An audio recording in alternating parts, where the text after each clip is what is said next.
사랑의 하나님 아버지, 오늘도 주의 말씀으로 하루를 시작합니다. 주의 말씀의 능력 가운데 살아가는 오늘 하루의 시간이 될 수 있도록 우리의 삶을 인도하여 주시고, 하나님의 말씀을 우리의 이정표 삼아 주님이 원하시는 그 길을 걸어나갈 수 있는 오늘 하루 되게 하여 주옵소서. 주님의 부름을 받아 나온 우리 모두에게 다함이 없는 주님의 은혜를 맛보는 하루가 되게 하여 주옵시고, 우리 모든 영화의 교인들 어디에서나 하나님의 안위하심 가운데 평안을 누릴 수 있도록 인도하여 주옵소서. 하나님 아버지, 저 러시아와 우크라이나 땅에서 아직도 안타까운 소식이 들려오고 있습니다. 군인들뿐만 아니라 민간인 피해도 늘어나고 전쟁이 끝날 것 같은 기운도 전혀 없어 보이는 그런 참담한 현실을 보게 되어집니다.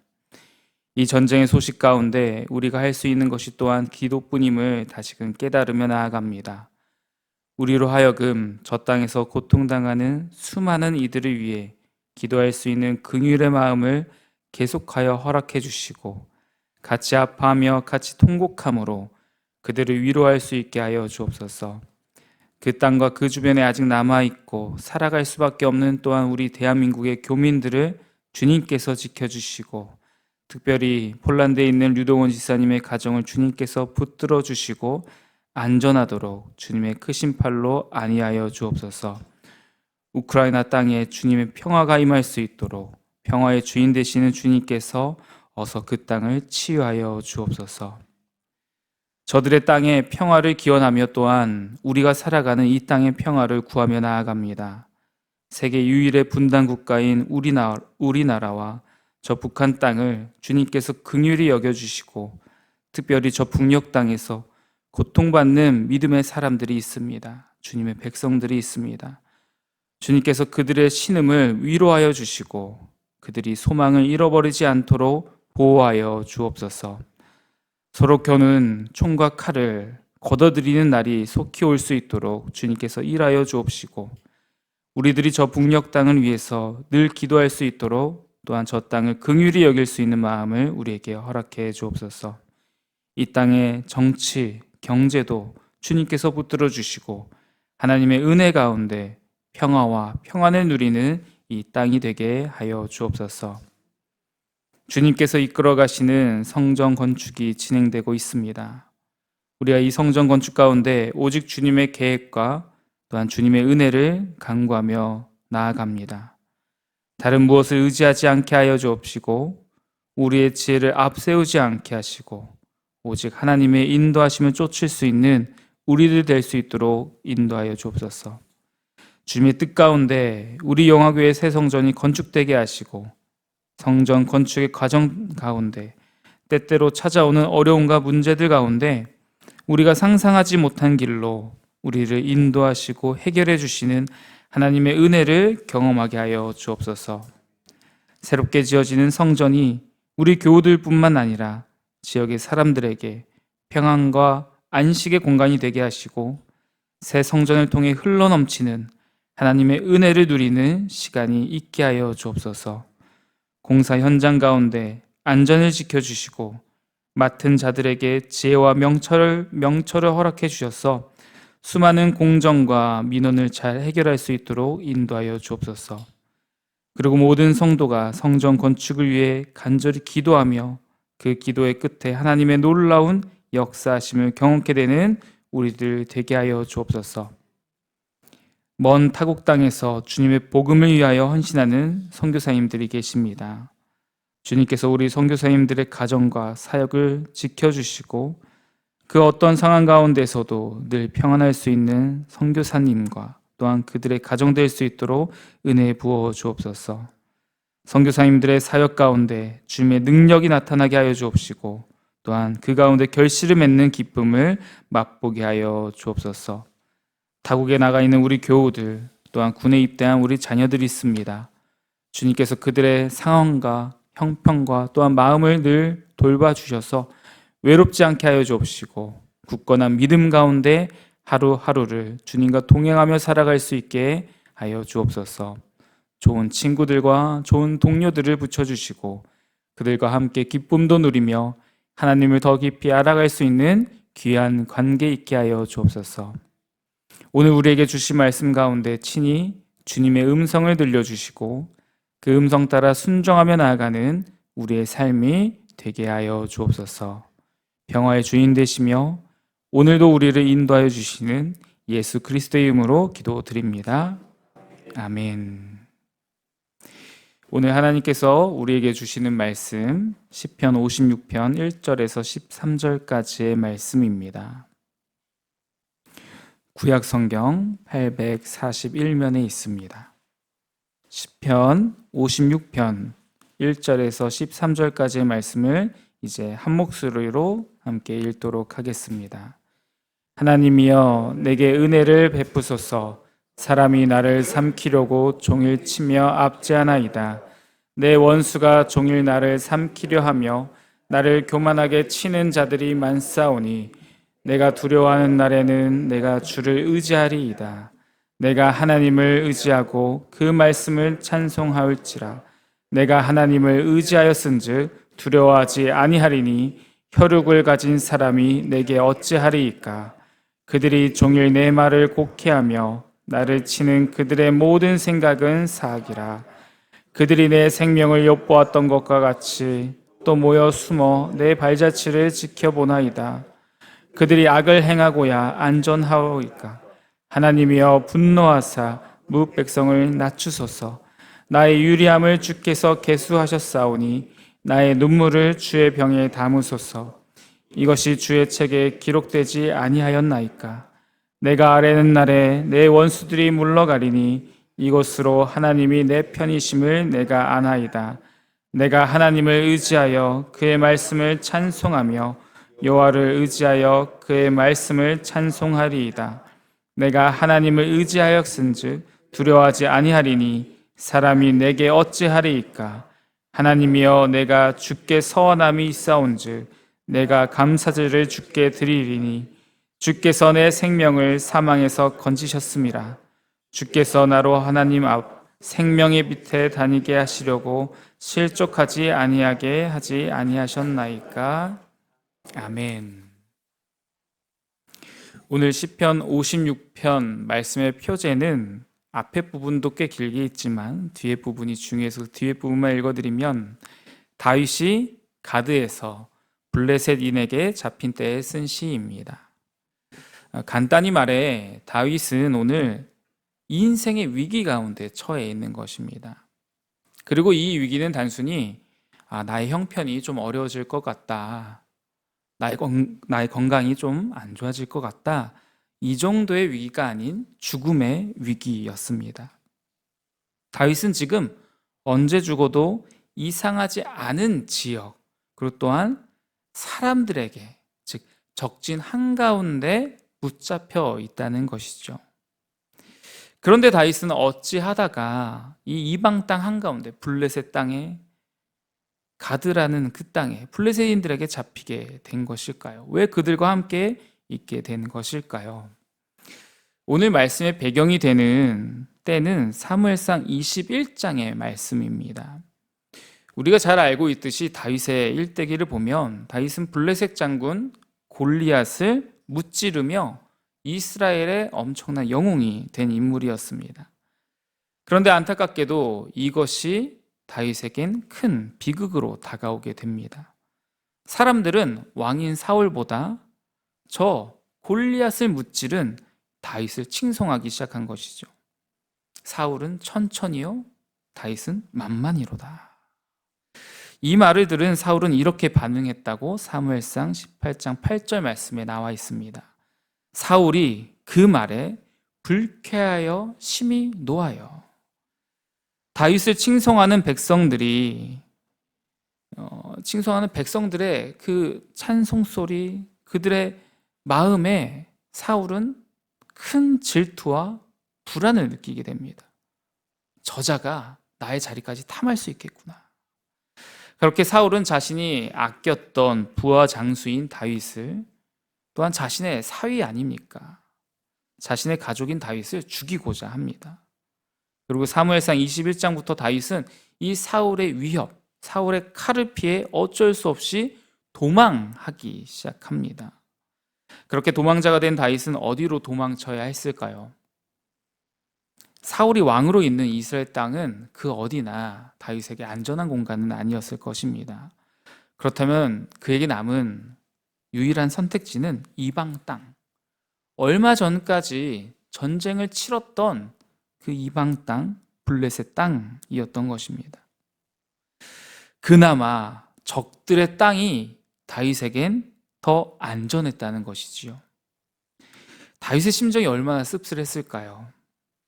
자신이 나고 자란 땅보다 얼마 전까지 칼을 겨누고 싸웠던, 전쟁을 치렀던 그들의 땅, 적들의 땅이 더 안전하다니, 이것이 상상이나 가능한 상황이겠습니까?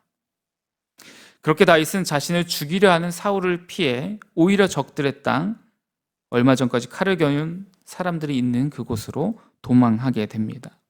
이 도망길에 다윗의 마음이 얼마나 불안했을까요? 그의 마음에 이런 생각도 들지 않았을까 상상해 봅니다. 나는 도대체 어떻게 살아남을 수 있을까? 하나님께서 나를 지켜주시긴 하시는 걸까? 왜 하나님이 나를 더 굳세게 붙들어주지 않으시는 것 같지? 나를 버리신 건 아닐까? 이런 많은 인생의 질문들이 그의 마음 가운데 있었을 것 같습니다. 그런데 야속하게도 그런 수많은 걱정들, 적진으로 도망한 다윗이었지만 그곳까지 도망한 다윗은 더 큰 절망을 맛보게 됩니다. 사무엘상 21장 10절의 말씀을 보면 겨우겨우 이제 적들의 땅인 블레셋 그곳으로 찾아온 다윗은 자신의 정체를 최대한 숨기고자 했으나 이내 가드왕 아기스의 신하들에 의해서 자신의 정체가 탄로나게 됩니다. 아기스 왕의 신하들이 다윗을 알아보게 된 것이죠. 사무엘상 21장 10절의 말씀을 표준 세번역으로 제가 읽어드리도록 하겠습니다. 이 사람은 분명히 저 나라의 왕 다윗입니다. 이 사람을 두고서 저 나라의 백성이 춤을 추며 이렇게 노래하였습니다. 사울은 수천 명을 죽이고 다윗은 수만 명을 죽였다. 흔히 우리가 읽는 개역개정으로 보면 사울은 천천히요, 다윗은 만만히로다. 참 다윗을 칭송했던 이 사람들의, 백성들의 소리가 다윗의 발목을 잡는 참 아이러니를 겪게 되는 것이죠. 다윗은 아기스 왕의 신하들이 보고한 이 말로 인해 아기스 왕 앞에서도, 이 땅에서도 자신의 신변이 보호받을 수 없을 것이란 불안감에 휩싸이게 됩니다. 그리고 그곳에서 살아남기 위해 다윗이 했던 행동은 미친 척 연기하는 거였습니다. 나 완전히 미쳐서 나를 경계하지 않아도 됩니다. 나는 아무짝에도 쓸모없는 사람입니다. 이것을 보여주려고 미친 척을 하게 된 것이죠. 한 국가의 영웅이었던 다윗이 한순간에 가장 비참한 모습, 비천한 모습으로 떨어지게 된 것입니다. 이 당시 다윗의 심정이 어떠했을지 우리가 사실 상상하기 쉽지 않은 정도로 힘들었을 것 같습니다. 얼마나 큰 절망이 있었을까요? 사울의 칼을 피하여 도망쳐온 이곳에서조차 다윗은 칼의 위협에서 자유롭지 못합니다. 더 이상 숨을 곳도 없습니다. 살아남기 위해 미친 척 연기까지 해야 했습니다. 하나님께서 정말 나를 버리신 건 아닐까 하는 생각이 들었을지도 모릅니다. 내가 정말 살아남을 수 있을까? 내 생명을 정말 하나님께서 보존해 주시려는 것일까? 라는 질문들, 수많은 인생의 질문들이 다윗을 괴롭히는 나날이 있었을 것입니다. 이러한 절망의 상황 가운데 오늘 이 자리에 계신 우리 영화의 성도분들이라면 어떻게 행동하시겠습니까? 어떤 행동을 가장 먼저 하시겠습니까? 사방으로 우겨싸움을 당한 것 같은 이때에 내가 살아남을 수 있을까란 질문이 떠오르고 그 길이 보이지 않고 그 답이 찾아지지 않는, 어떤 답도 나의 인생에 없는 것 같은 이때에 우리는 어떤 행동을 할 수 있을까요? 오늘 다윗은 이렇게 행동한 것입니다. 하나님이여 내게 은혜를 베푸소서. 사람이 나를 삼키려고 종일치며 압제하나이다. 다윗은 이 절망의 때에 하나님을 가장 먼저 찾습니다. 하나님께 자신이 처한 현재 상황과 인생의 물음을 갖고 하나님 앞으로 나아가는 것입니다. 어찌 보면 하나님으로부터 답이 없는 이 상황 가운데 하나님은 그래도 저에게 답을 주실 수 있지 않으십니까? 저에게 은혜 주실 수 있지 않으십니까? 하며 하나님을 찾아간 것입니다. 하나님이여 내게 은혜를 베푸소서. 지금 답이 없어 보이고 풍전등화와 같은 자신의 인생의 유일한 해결책, 유일한 길을 제시해 주실 분은, 답을 주실 수 있는 분은 오직 여호와 하나님이심을 다윗은 알고 있었던 것입니다. 그래서 다윗은 사실 다른 것들을 의지하면서 도망쳐 왔지만 결국 끝내 하나님만을 붙잡게 됩니다. 그 누구도 나에게 은혜를 베풀어 줄 수 없는, 나의 인생을 건져 줄 수 없는 이 상황이었지만 다윗은 하나님이시라면, 나의 하나님께서는 나에게 은혜를 베풀어 주실 분이다, 이렇게 믿음으로 나아간 것입니다. 사람들이 나를 삼키려 하고 종일 치고 또한 압제하지만 그럼에도 나는 주를 의지하겠습니다. 이 답이 없는 상황에 주만을 의지하겠습니다. 내가 하나님을 의지하였은즉 이제 두려워하지 아니하겠습니다, 고백하는 것입니다. 왜냐하면 다윗이 처음으로 고백하고 있듯 하나님께서 나에게 은혜를 베푸실, 꽉 막힌 나의 인생에 답을 주실 분이기 때문이라는 다윗의 믿음이 있는 것이죠. 그리고 이러한 믿음 위에서 다윗은 4절과 같이 고백합니다. 혈육을 가진 사람이 내게 어찌하리이까. 다윗의 아주 놀라운 깨달음입니다. 지금 내가 기도를 드리는 분은 창조주 하나님, 모든 인생들의 주관자 되시는 하나님이신데, 그 하나님께서 나를 지켜주신다면, 내게 은혜를 베풀어 주신다면 저 혈과 육, 나와 똑같이 죽을 수밖에 없는 저들이 나를 어찌할 수 없다는 그 믿음을 다윗은 확인하게 되는 것이죠.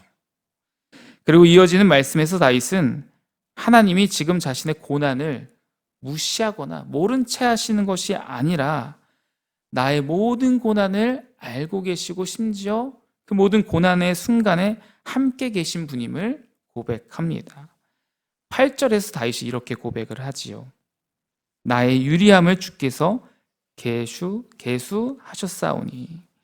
다윗은 자신의 고향을 떠나 이곳 저곳으로 방황하는, 즉 유리하는 삶을 살 수밖에 없었습니다. 그런데 그 외롭고 힘들었을, 너무나 지치고 고됐을 도망자의 신세 가운데 하나님이 그 모든 순간마다 함께 하셨다, 함께 계셨다, 다윗은 고백합니다. 하나님이 자신을 떠나 계신 것이 아니라 모든 고난의 순간순간마다 함께 계셨던 하나님이심을 다윗은 경험한 것입니다. 그렇게 다윗은 9절에서 하나님은 나의 편이시다 라는 고백을 할 수 있는 것이죠. 나의 편이 되어주시는 하나님께서 그 어디도 떠나지 아니하시고 늘 나의 고난의 순간에 나와 함께 계셨다는 것을 다윗은 깨닫게 되어지는 것입니다. 그렇기 때문에 사울을 피해서 도망쳐 왔지만 그 도망쳐온 곳에서도 다시금 위기를 맞이한 다윗이었지만 다윗은 그럼에도 불구하고 하나님을 의지할 수 있으며 또한 하나님의 말씀을 찬송하며 감사제를 드릴 수 있었던 것입니다. 결론적으로 다윗은 자신의 생명이 하나님께 있음을 깨닫게 된 것이죠. 나를 두렵게 한 수많은 순간들이 있었을 것입니다. 나를 두렵게 한 사람들도 있었을 것입니다. 무기도 있었을 것입니다. 하지만 그 상황에서도 생명의 주관자는 저 원수들이 아니라, 저 무기가 아니라 하나님이라는 것을 다윗은 생명의 위기 가운데, 죽을 수밖에 없는 위기 가운데, 죽음의 위협 가운데 깨닫게 되었습니다. 체험하게 된 것이죠. 오늘 하루를 살아갈 우리들도 이러한 때를 겪게 될지 모르겠습니다. 정말 어려운 때죠. 혹은 지금 이러한 때를 겪고 계시는, 이러한 때를 지나가고 계시는 분도 계실지 모르겠습니다. 그때 우리는 다윗과 같은 믿음을, 그리고 다윗과 같은 깨달음으로 나아갈 수 있어야 하겠습니다. 모든 것이 막힌 것 같은 상황 가운데에서도 하나님은 우리에게 답과 길을 알려주실 것입니다. 그리고 무엇보다 내 인생의, 내 생명의 주관자는 나를 위협하는 저들이 아니라, 이 사건이 아니라, 어떤 특정한 무기가 아니라 바로 하나님이라는 사실을 우리가 또한 고백할 수 있어야 합니다. 그 누가 우리의 삶을 흔들고자 하여도 하나님이 나의 편이시며 내 인생을 인도하실 분이십니다. 이러한 믿음 위에서 그 어떤 고난의 순간에도 하나님을 찬송하며 살아갈 수 있는 우리 모두 되시기를 소원합니다. 함께 기도하도록 하겠습니다. 하나님 아버지, 우리의 인생에 고난이 밀려올 때에 우리가 더욱 하나님을 붙잡기 원합니다. 그리고 하나님께서 우리의 편이 되어 주셨음을 잊지 않기 원합니다. 나의 편이 되어 주시고 나에게 은혜를 부어 주실 하나님을 의지하며 고난의 때를 능히 견디어내는 우리 모두 될 수 있도록 인도하여 주시고, 오늘 하루도 주 안에서 승리하며 살아가는 우리 인생들 될 수 있도록 인도하여 주옵소서. 이 모든 것 우리 주 예수 그리스도의 이름으로 기도드립니다. 아멘.